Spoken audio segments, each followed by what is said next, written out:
नमस्ते गाइस, जय हिंद। कैसे हो आप लोग सब। आज हम लोग बात करेंगे कि कैसे अमेज़ॉन जो है स्मॉल रिटेलर्स को और स्मॉल जो एमएसएमई बिजनेसेस हैं उनको डिस्ट्रॉय कर रहा है। अगर आप मेरा चैनल जो है पहले से फॉलो कर रहे हो तो आपको पता है कि मैंने अमेज़ॉन और फ्लिपकार्ट पे सेलिंग के ऊपर बहुत सारे वीडियोस बनाए हुए हैं। 2 या 3 वीडियोस मैंने इस चैनल पे बनाए हैं। उसका रीज़न सिंपली ये है कि मैंने 5 साल एज अ सेलर काम किया है अमेज़ॉन एंड फ्लिपकार्ट पे। ये वाला जो वीडियो होगा इसमें मैं जो हम लोग as a small sellers problems face करते थे मैं वो तो बताऊंगा ही, एंड प्लस कैसे ये लोग हमारे छोटे छोटे रिटेलर्स प्लस हमारे जो किराना स्टोर्स होते हैं, ग्रोसरी स्टोर्स होते हैं, मॉल्स की दुकानें होती हैं, उनका बिजनेस ये लोग कैसे डिस्ट्रॉय कर रहे हैं उस मामले में हम बात करेंगे आज। देखिए क्या है, अभी अक्टूबर का टाइम चल रहा है एंड आप लोगों को पता है कि अमेज़ॉन की big billion day sale, festival sale, Diwali sale, ये सब चीज़ें सब आएंगी।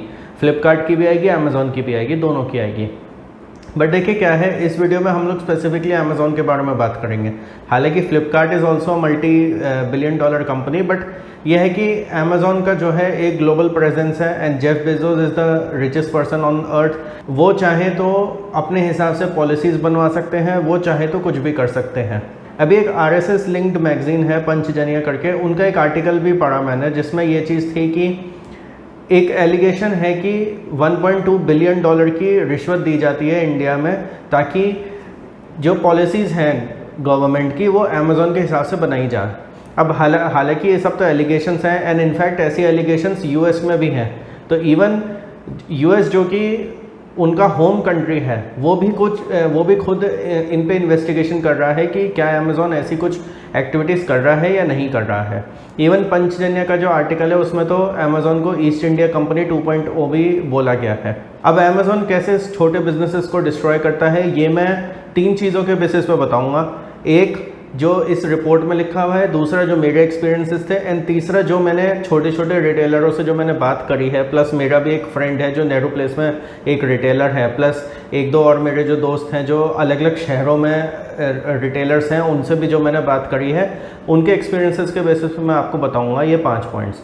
सबसे पहला पॉइंट ये होता है कि जो इनकी बिग बिलियन डे सेल्स वगैरह आती हैं उसमें ये लोग 10% ऑफ, 20% ऑफ, 30% ऑफ इतना डिस्काउंट ये लोग रखते हैं मार्कअप प्राइस पे कि उस वाले प्राइस पे किसी नॉर्मल रिटेलर को बेचना मुश्किल हो जाता है। देखिए जो नॉर्मल रिटेलर होता है, आपको पता है, जो मॉल में दुकान खोल के बैठा है या कहीं पे भी बैठा है, उसको अपने दुकान का भी खर्चा देखना, रेंट भी देखना, बिजली पानी इलेक्ट्रिसिटी सब कुछ देखना है उसको। तो और फिर उसने कोई सेल्स पर्सन रखे हुए तो उनकी भी सैलरी देखनी है, प्लस ऑफिस के अपने एक्सपेंसेस वगैरह, स्टोर के एक्सपेंसेस सब कुछ देखना होता है। यहाँ पे क्या होता है, यहाँ पे अमेज़ॉन बाजी मार जाता है। 10, 20, 30% वो लोग डिस्काउंट देते हैं एंड बहुत सारे आइटम्स ऐसे होते हैं जिसमें 5 या 10% तो मार्जिन ही होता है। एंड अगर वो लोग 10-15% डिस्काउंट देने लग जाए तो वो लोग कितना सर्वाइव करेंगे। तो इस वजह से ये जो बिग बिलियन डे सेल्स हो गई या दिवाली सेल्स हो गई हैं ना, ये एक कस्टमर्स को जो है एक बहुत सस्ता ऑप्शन दे देती हैं जो भी आइटम्स उनको परचेज़ करने हैं उसके लिए। एंड जब ये बहुत सस्ता ऑप्शन देते हैं तो जो रिटेलर्स हैं उनका बिजनेस लॉस होता है इसमें। अब दूसरी बात आती है कि अमेज़ॉन जो है जो बड़े बड़े सेलर्स हैं उनको ज़्यादा प्रमोट करता है। अब ये तो मैं अपने खुद के प्रैक्टिकल एक्सपीरियंस से बता सकता हूँ। देखिए क्या है, मैंने 5 साल जैसे अमेज़ॉन पे सेलिंग करी थी 2016 से लेके 2021 तक। मैंने अभी मार्च अप्रैल 2021 में ही अपने अमेज़ॉन का अकाउंट बंद किया है। तो मैंने एक चीज़ नोटिस करी उसमें कि जो हम जैसे जो छोटे वो होते थे सेलर्स जो होते थे जिनकी थोड़ी कम सेल्स होती थी, हम लोग का क्या होता था कि हम लोग को बहुत मेहनत करनी पड़ती थी। एक तो अमेज़ॉन जो नए नए सेलर्स जोड़ते हैं उनको ज़्यादा से ज़्यादा कमीशन उनसे चार्ज करता है। हमसे 35-40% कमीशन लिया जाता था और फिर हमसे ये भी उम्मीद करी जाती थी कि बिग बिलियन डे सेल्स वगैरह आ रही हैं तो आप उस सेल में पार्टिसिपेट करो एंड 20-30% एक्स्ट्रा आप डिस्काउंट दो। अगर आप वो नहीं करते हो तो आपके प्रोडक्ट्स नीचे रहेंगे तो आपकी सेल्स नहीं होगी। तो होता क्या था कि अगर मान लीजिए कोई 300 रुपये का आइटम है, जब तक मैं उसको 1000 रुपये का नहीं बेचूंगा मेरे को प्रॉफिट नहीं होता था। एंड प्लस क्या था, मेरी भी अपनी एक ऑफिस स्पेस थी, मेरे को भी उसके एक्सपेंसेस वगैरह देखने थे। मेरी जगह कोई भी रिटेलर होगा उसके लिए बहुत ज़्यादा मुश्किल होगी, रिटेलर हो, डिस्ट्रीब्यूटर हो, मैन्युफैक्चरर हो, उसके लिए बहुत ज़्यादा मुश्किल होगी अमेज़ॉन पे अपना सामान बेचना, क्योंकि अमेज़ॉन जो है जो बड़े बड़े सेलर्स होते हैं उनको बहुत प्रमोट करता है एंड जो स्मॉल सेलर्स होते हैं उनको बिल्कुल प्रमोट नहीं करता। उनके लिए ऐसी हालत कर देता है कि भाई उनको कभी ना कभी उनको आउट ऑफ बिजनेस होना पड़ता है। अब देखिए, मैं अगर अपनी स्टोरी बताऊं, मैंने अपनी स्टोरी वैसे पहले कुछ वीडियोस में बताई भी है, मैंने डेडिकेटेड वीडियो भी कर रहे थे कि अमेज़ॉन एंड फ्लिपकार्ट पे क्यों बेचना बिल्कुल बेकार है आज की डेट में। तो मैंने उसमें भी ये बात बोली थी, इसमें दोबारा से मैं रिपीट कर देता हूँ। देखिए, मैंने अमेज़ॉन एंड फ्लिपकार्ट 5 साल इसलिए चलाया क्योंकि मैं केवल इतना करता था कि अमेज़ॉन फ्लिपकार्ट से जो मेरी सेल्स हो रही है ना, मैं उन कस्टमर्स को अपने डायरेक्ट कस्टमर्स वगैरह बनाता था। मैं केवल ब्रांडिंग के लिए करता था। मेरे को लॉस हुआ है अमेज़ॉन एंड फ्लिपकार्ट पे बेचने में, मेरे को रत्ती भर भी प्रॉफिट नहीं हुआ 5 सालों में अमेज़ॉन फ्लिपकार्ट पे बेचने में। मेरे को जो भी प्रॉफिट होता था मेरे को अपनी डायरेक्ट सेल्स पे होता था, क्योंकि डायरेक्ट सेल्स में क्या है कि भाई कस्टमर को भी सस्ता मिलता था, क्योंकि वहाँ पे 30-40% जो अमेज़ॉन की कमीशन है वो नहीं कटती थी, प्लस अमेज़ॉन के जो कुछ रूल्स एंड रेगुलेशंस होते थे रिटर्न को लेके, वो सारी टंटेबाजी नहीं होती थी। तो इस वजह से क्या था, मैं ब्रांडिंग के लिए अमेज़ॉन फ्लिपकार्ट यूज़ करता था, बट मेरा जो एक्चुअल प्रॉफिट मार्जिन है वो मेरा डायरेक्ट सेल्स वगैरह के थ्रू या फिर जो ऑफलाइन सेल्स होती है उससे आता था। तो अमेज़ॉन जो है एक ऐसी सिचुएशन क्रिएट कर देता है स्मॉल बिजनेसेस के लिए, जो स्मॉल सेलर्स हैं उनकी साइट पे, कि वो लोग कभी ना कभी आउट ऑफ बिजनेस हो ही जाएंगे या फिर कभी ना कभी वो लोग छोड़ ही देंगे। मैंने भी 5 साल कोशिश करी एंड एट दी एंड देखिए अब क्या हुआ कि मैंने अमेज़ॉन एंड फ्लिपकार्ट पे अब सेलिंग करना बंद कर दिया है। आज की डेट में कोई भी मुझसे पूछता है कि भाई अमेज़ॉन एंड फ्लिपकार्ट पे सेलिंग, मैं उनको सीधा मना कर देता हूँ कि भाई कोई ज़रूरत नहीं है आपको बेचने की। तीसरा पॉइंट कि अमेज़ॉन कैसे छोटे सेलर्स को डिस्ट्रॉय करता है, वो ये है कि वो प्राइवेट लेबल्स को प्रमोट करता है, एंड स्पेशली अपने खुद के प्राइवेट लेबल को। अब मैं आपको एक चीज़ बताता हूँ, मैं जब ये यूट्यूब चैनल स्टार्ट किया था तो मेरे को ट्राइपॉड चाहिए था अपने मोबाइल फ़ोन को रखने के लिए और वीडियो वगैरह बनाने के लिए। तो मैंने बहुत सारे ट्राइपॉड देखे, उसमें कुछ महंगे वाले भी थे, कुछ सस्ते वाले भी थे, फिर मैंने कुछ अमेज़ॉन बेसिक्स वाले देखे, एंड आप बिलीव नहीं करोगे, अमेज़ॉन बेसिक्स वाला जो ट्राइपॉड था वो सस्ता तो था ही, पिछले 1 साल से मैं वही ट्राइपॉड यूज़ कर रहा हूँ। इनफैक्ट अभी भी जो आप ये वीडियो देख रहे हो, ये मैं उसी ट्राइपॉड पे अपना फ़ोन रख के रिकॉर्ड कर रहा हूँ। इससे पहले मैंने अलग अलग तरीके के ट्राइपॉड्स वगैरह मंगाए, कोई 1200 रुपये का, कोई 2000 रुपये का, कोई 1500 रुपये का एंड ऑल दैट, बट उनसे ज़्यादा कुछ मेरे को फ़ायदा नहीं हुआ। एंड ये वाला जो ट्राइपॉड ये 750 रुपये का आया था अमेज़ॉन बेसिक्स का, एंड ये काफ़ी बढ़िया चल रहा है। इसके अलावा मेरे को चार्जर ढूंढना हो, कोई भी एक्सेसरीज ढूंढनी हो, कुछ भी हो, Amazon basics is always there. And आप लोग को भी पता है, आप अमेज़ॉन पे कोई भी चीज़ सर्च करोगे तो आप केवल पहले पेज देखते हो, हार्डली 5 या 10 आइटम्स शुरुआत के, उसमें आप अपना डिसीजन ले लेते हो कि भाई आपको ख़रीदना है नहीं ख़रीदना है, वॉटेवर। अमेज़ॉन बेसिक्स के जो प्रोडक्ट्स हैं उनको वो शुरुआत में ही लिस्ट कर देता है, ताकि जो छोटे सेलर्स हैं उनको मौका ही ना मिले अपना प्रोडक्ट उस पर दिखाने के लिए। अब इसके अलावा कुछ ऐसी भी कंपनीज होती है, कुछ ऐसे प्राइवेट लेबल्स भी होते हैं जो बैकडोर फंडिंग उसमें अमेज़ॉन की होती है, नाम आपको कोई और मिलेगा उसमें, बट उसमें बैकडोर फंडिंग जो है अमेज़ॉन की होती है। एंड जब बैकडोर फंडिंग अमेज़ॉन की होती है तो अमेज़ॉन ऑटोमेटिकली उनको ऊपर दिखाता है, एंड जब उनको ऊपर दिखाएगा उनकी ज़्यादा सेलिंग होगी, उनकी ज़्यादा सेलिंग होगी तो आप समझ ही सकते हो क्या हो सकता है, स्मॉल बिजनेसेस एंड जो MSMEs होते हैं उनका बिजनेस हर्ट होता है इसमें। नेक्स्ट पॉइंट होगा कस्टमर डेटा। अब देखिए क्या है, अमेज़ॉन के पास इतना सारा डेटा है, कम से कम हमारे यहाँ इंडिया में कम से कम 10 से 15 करोड़ लोगों का उनके पास डेटा होगा, कौन क्या शॉपिंग कर रहा है क्या नहीं है, सब उनके पास डेटा होता है। अब मान लीजिए आपको मैं पहले से ही 10 करोड़ लोगों का डेटा दे दूँ और आपसे कहूँ कि भाई ये 10 करोड़ लोगों की ये डिमांड है, आगे इनको इन प्रोडक्ट्स की ज़रूरत पड़ेगी, तो आप तो उसी हिसाब से प्रोडक्ट बनाओगे ना, आप उसी हिसाब से मार्केटिंग अपनी करोगे एंड आप अपनी सेल्स बढ़ाते जाओगे। तो इस वजह से क्या है कि जब ये ऐसे सेल्स वगैरह बढ़ाते हैं तो जो नॉर्मल रिटेलर होता है ना, उसको कुछ समझ में नहीं आता कि भाई हम कैसे अपने प्रोडक्ट को मार्केट करें, because they have the power of technology and इनके पास $multi-billion वो हैं एसेट्स हैं, इनके पास बड़े बड़े सर्वर्स हैं, बड़े बड़े मार्केटिंग बजट्स हैं, बड़े बड़े मार्केटिंग टेक्निक्स हैं, AI सिस्टम्स हैं, एलेक्सा है, सब कुछ है। इवन ऐसे भी केसेस हैं कि आप एलेक्सा पे जो भी सर्च कर रहे हो उससे भी अमेज़ॉन को पता लग जाता है कि भाई आपकी लाइफ में क्या चल रहा है क्या नहीं चल रहा है।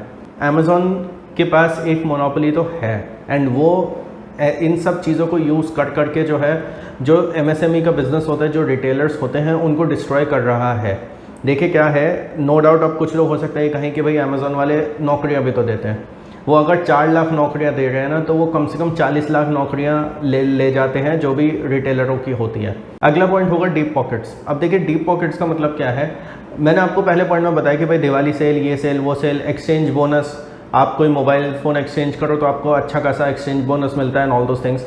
ये जो सारी चीज़ें हैं ना, ये डीप पॉकेट से ही होती हैं। आपने $multi-billion इन्वेस्ट कर रखे हैं अपने फर्म में, जब आपने इतने कर रखे हैं, आपके डीप पॉकेट्स हैं। अब आप इन कंपनीज़ की कभी बैलेंस शीट देखना, आप चाहे फ्लिपकार्ट की देखो, अमेज़ॉन की देखो, या फिर आप शुरुआत की अमेज़ॉन की जर्नी देखो, या जो मैंने अभी बुक रिव्यू किया था उसमें आप पढ़ोगे तो भी आपको पता लगेगा कि इनके रेगुलर लॉसेज ही होते हैं।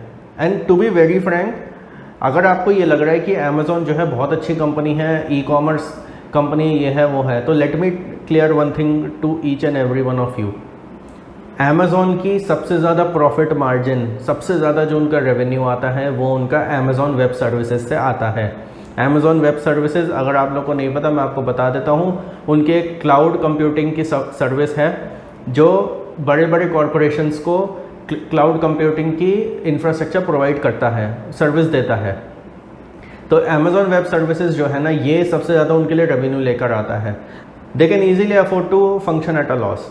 आप इनकी बैलेंस शीट्स देखना, आपको हमेशा लॉस ही दिखेगा, बट एक्चुअल में इनके जो है काफ़ी प्रॉफिट्स होते हैं। इनकी OTT ऐप्स वगैरह हैं, उसमें आप देखो, उसमें भी इनका ऐसा है कि ये लोग इंडिया की अगर मैं बात करूं, और ये पंचजनिया जो मैगजीन है उसकी भी आर्टिकल में था ये चीज़ कि ये लोग OTT ऐप्स पे भी ऐसे कंटेंट बनाते हैं जो जो इंडियन कल्चर के ख़िलाफ़ हैं। तो कहीं ना कहीं इनको एक लॉबी मिली हुई है, इनको कहीं ना कहीं एक फाइनेंशियल सपोर्ट मिला हुआ है। एंड फाइनेंशियल नहीं बोलूँगा मैं, ये लोग फाइनेंशियल सपोर्ट कुछ ऐसे लोगों को दे रहे हैं जो डिसीजन मेकर्स हैं, चाहे वो गवर्नमेंट में हो, चाहे वो डिपार्टमेंट्स में हो, या फिर हायर अथॉरिटीज़ में हो, जो इनके हिसाब से रूल्स वगैरह बनाते हैं। अच्छा, एक चीज़ और है, कुछ लोग मेरे को कहते हैं कि भाई स्मॉल रिटेलर्स के पास भी तो ऑप्शन है, वो भी तो चाहे तो अमेज़ॉन फ्लिपकार्ट ज्वाइन कर सकते हैं ना। देखिए, मैंने जैसे आप लोगों को बताया कि इनकी कैसी टैक्टिक्स होती हैं। जब आप as a small business owner join करेंगे ना, तो ये लोग आपको कहेंगे कि सर आप SEO करवा लो। मतलब अमेज़ॉन पहले आपको अपने प्लेटफॉर्म पे बुलाता है, पहले आपसे कहता है कि आप 30-35% जो है हमें कमीशन दो। उसके बाद वो आपसे कहता है कि अगर आपको प्रोडक्ट्स अपने बेचने हैं, अगर आपको उसकी अच्छी खासी मार्केटिंग करनी है, तो आप हमें एक्स्ट्रा पैसे दो। अच्छा, फिर आपने सोचा कि चलो भाई हम एक्स्ट्रा पैसे देते हैं एंड हम लोग जो है SEO करवाते हैं, हमारा प्रोडक्ट ऊपर आएगा, ठीक है। अच्छा, उसमें भी फिर एक कैच है, आपने ये करवा लिया, फिर वो कहेंगे सर हमारी प्राइम मेंबरशिप ले लो। अब आप ये सोचो कि भाई प्राइम मेंबरशिप तो केवल कस्टमर्स के लिए होती है, नहीं, सेलर्स के लिए भी होती है। अब सेलर्स के लिए क्या होती है वो मैं आपको बताता हूँ। ये मेंबरशिप सिंपल सी ये है, मान लीजिए मैं एक सेलर हूँ, जैसे मेरे को जब भी अप्रोच किया था अमेज़ॉन वालों ने, तो उन्होंने मेरे को इतना बोला था कि भाई अगर आप एक प्राइम सेलर बन जाते हो तो आपके जो प्रोडक्ट्स हैं वो अमेज़ॉन प्राइम की कैटेगरी में आएंगे, एंड जितने भी अमेज़ॉन प्राइम के मेंबर्स हैं उन सबको नेक्स्ट डे डिलीवरी मिलेगी आपके प्रोडक्ट्स की। तो उन्होंने मुझसे ये कहा कि आपको अपना कुछ स्टॉक जो है हमारे वेयर हाउसेज में रखवाना होगा। जो भी आप स्टॉक प्राइम मेंबरशिप के अंदर लाना चाहते हैं वो आपको हमारे वेयर हाउस में रखवाना होगा। हम उसका कुछ स्पेसिफिक चार्ज करेंगे, एंड प्लस आपका पूरा जो टेंशन है वो डिस्पैच करने का या पैक करके भेजने का, वो सब हमारे ऊपर। जब भी ऑर्डर आएगा हम पैक करके भेजते रहेंगे, आपके अकाउंट में पैसे आते रहेंगे। But it's not that easy, because उनके जो चार्जेस होते हैं वो भी फिर आपका 10-12% आपका जो प्रॉफिट मार्जिन है वो खा जाएंगे। ऊपर से रिटर्न्स की प्रॉब्लम क्या होती है वो, अगर आप मेरा पुराना वीडियो अगर आपने देखा है जो मैंने अमेज़ॉन फ्लिपकार्ट के ऊपर बनाया, अगर नहीं भी देखा तो आप मेरे चैनल पे सर्च करोगे, आपको अमेज़ॉन फ्लिपकार्ट पे सेलिंग के ऊपर मैंने 6-7 महीने पहले आई गेस एक वीडियो बनाया था, वो आपको मिल जाएगा, वो आप देखना। उसमें मैंने ये सारी चीज़ें बहुत डिटेल में डिस्कस करी हुई हैं, तो आपको पता लगेगा कि ये रिटर्न्स भी बहुत बड़ी चीज़ है, इसमें प्रॉफिट मार्जिन उड़ जाता है पूरा। तो जो स्मॉल सेलर है ना, या स्मॉल जो रिटेलर है, उसके लिए कहीं पे भी चैन नहीं है। अगर वो दुकान खोल के बैठा है तो उसको ऑनलाइन अमेज़ॉन डिस्काउंट दे के उनका बिजनेस मारेगा। अगर वो अमेज़ॉन पे आता है तो अमेज़ॉन क्या करेगा कि भाई आप SEO का भी चार्ज दो, आप कमीशन ज़्यादा दो, आप प्राइम मेंबरशिप ले लो, ये है वो है, उसका सारा प्रॉफिट मार्जिन गया, एंड उसके बाद भी उसके प्रोडक्ट्स नीचे आ गए। तो आप समझ सकते हो कि ये क्या एक तरीका है अमेज़ॉन का छोटे बिजनेसेस को दबाने का। देखिए, नो डाउट अमेज़ॉन बहुत अच्छी कंपनी है, बट हर एक कंपनी के कुछ डार्क साइड्स भी होते हैं, एंड जो अमेज़ॉन का डार्क साइड है वो मैंने इस वीडियो में आपको बताने की कोशिश करी है। इसके अलावा कुछ US में भी शिकायतें आती हैं कि वहाँ पे लेबर लॉज का वो लोग फॉलो नहीं करते हैं, ऑल दो थिंग्स, बट हमें US से मतलब नहीं है। इस चैनल पे हम इंडिया की ज़्यादा बात करते हैं, तो हमें इंडिया के हिसाब से ही देखना है। मेरे को ऐसा लगता है कि हमारी गवर्नमेंट को जो है कुछ ऐसे रूल्स बनाने चाहिए कि जिससे ये जो इतने ज़्यादा जो डिस्काउंट देते हैं, जो ये कंपटीशन मार देते हैं, जो ये रिटेलर्स का बिजनेस चौपट कर देते हैं, ये चीज़ रुकनी चाहिए। आपका क्या सोचना है इस टॉपिक पे, प्लीज़ कमेंट करिएगा। Like this video, share it with all your friends. Thank you for watching the video.